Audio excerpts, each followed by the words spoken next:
We're Matthias and Mieke.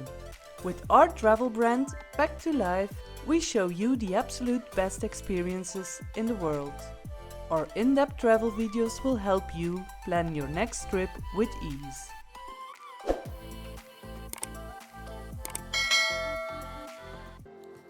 Namibia has been on our list for a long time. The mix of wild landscapes, endless skies, and the promise of adventure.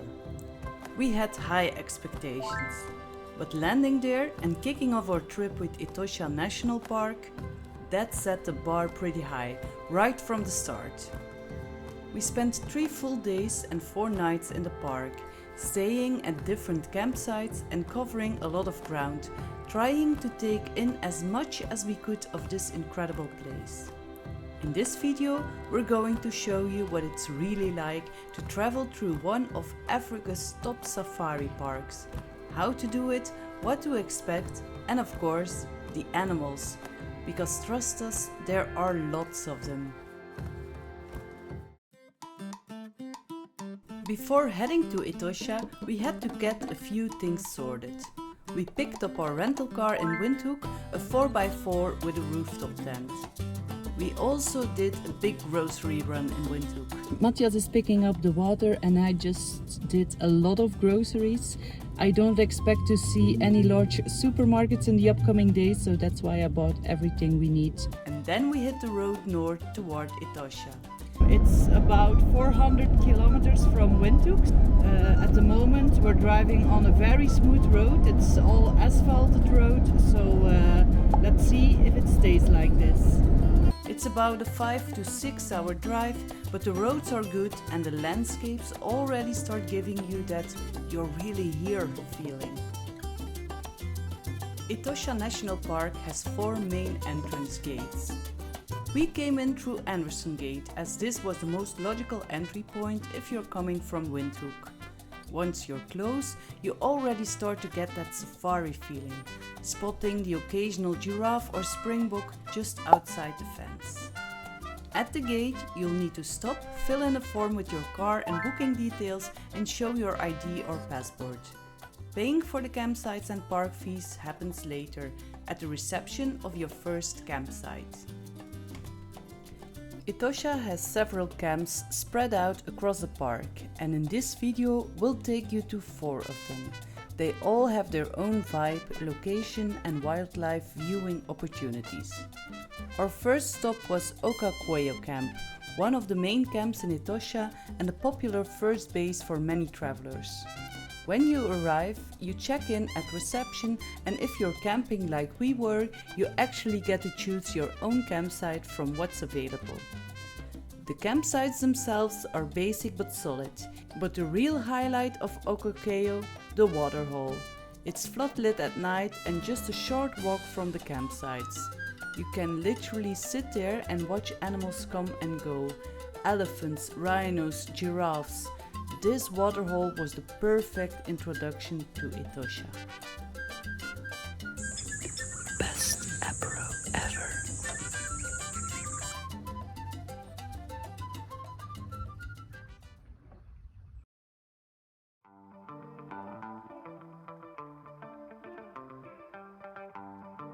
The next morning we were up early. Our next stop was Halali camp, which meant heading east across the park. Good morning from Etosha.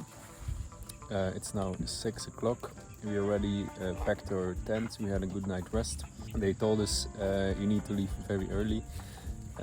At sunrise is ideal. Now in Etosha, it's not just about getting from A to B. The drive is the adventure.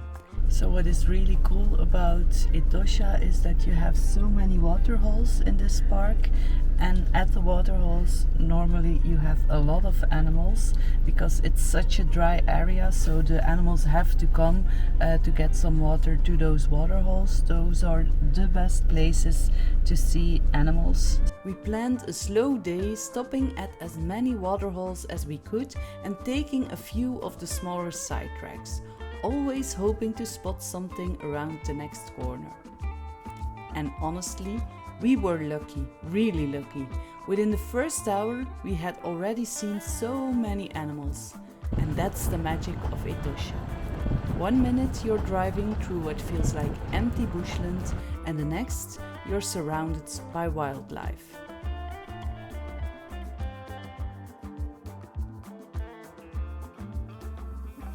As the day went on, it started getting warmer, and in Etosha that usually means the animals slow down. Most of them look for shade and become harder to spot. The landscape starts to feel still, almost empty. But that's exactly when it pays off to take the little side tracks. We turned off the main road just to see where it might lead, and a few minutes in, there it was. A rhino, alone, just calmly eating in the open.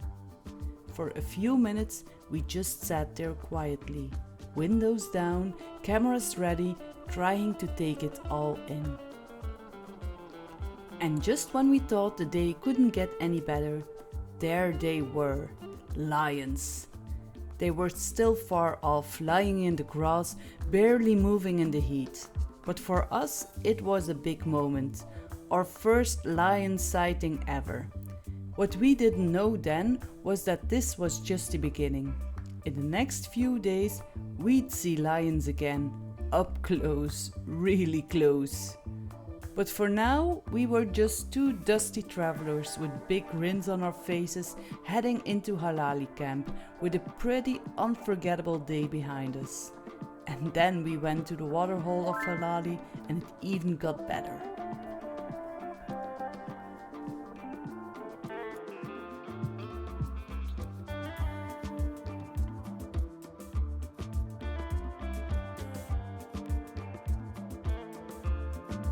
We ended up spending 2 nights at Halali camp.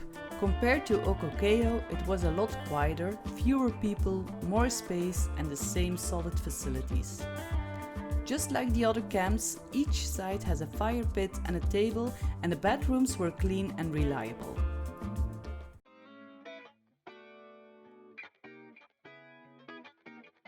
The next day we set off again, this time heading even further east all the way to Namutoni camp and back. It's a full day loop and one of the best drives in the park for wildlife.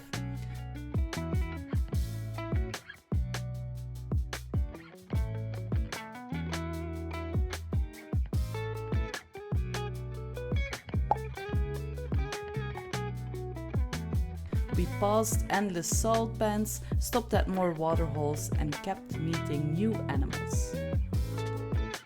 So let me tell you a little bit more about Etosha National Park. It is said to be one of the best wildlife reserves in Africa, and what makes it really special is the huge salt pan that covers the entire area. I think it's about 25% of the national park that is covered by this salt pan.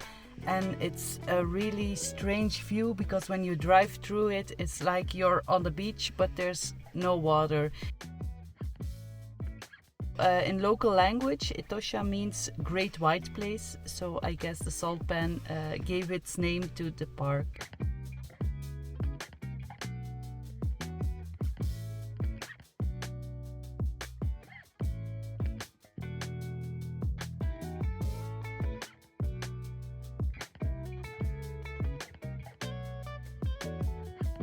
We also made a quick stop at Namutoni camp to check it out.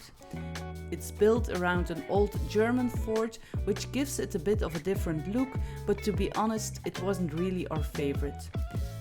So we were happy we could drive back to Halali for the night. Still, the drive was well worth it. Every day in Etosha brings something new, and even if the camps aren't always perfect, the wildlife never disappoints. We just spotted a white elephant. The reason why they are white is because they cover themselves in water mixed with clay. That gives it's like a natural sunscreen for elephants. So it's very cool to see.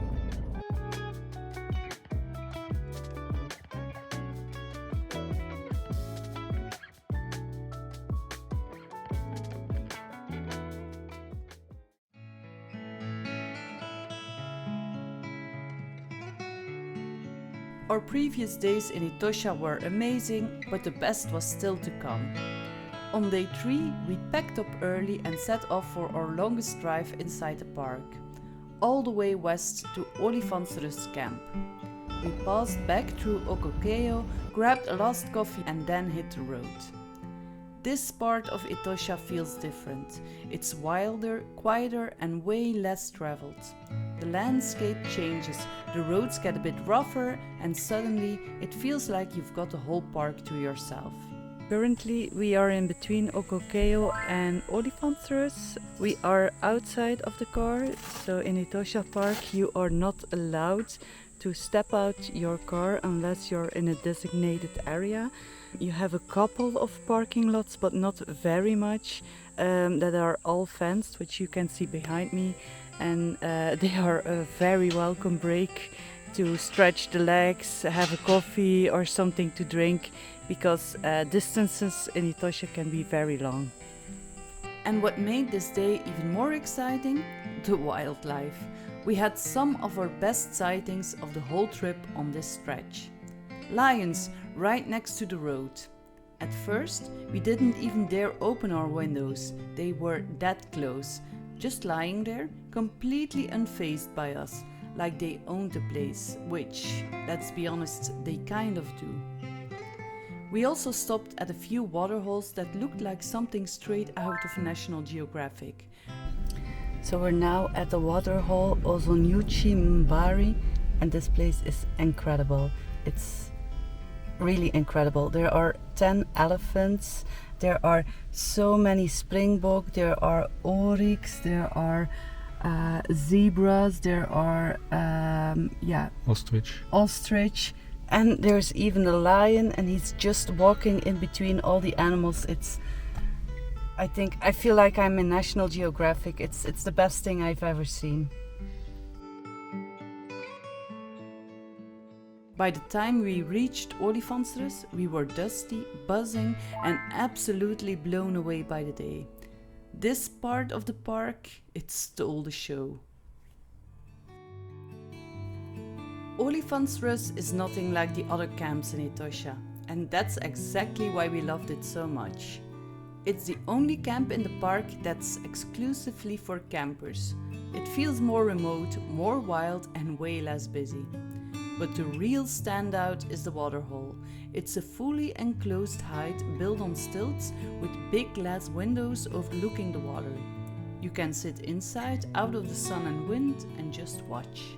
We spent hours there, especially in the late afternoon, and saw the elephants really up close. It felt peaceful, raw, and a bit more intimate than the other camps, like you were really in the park, not just visiting it. If you're up for something a little more off the beaten track inside Etosha, Olifantsrus is 100% worth the extra drive.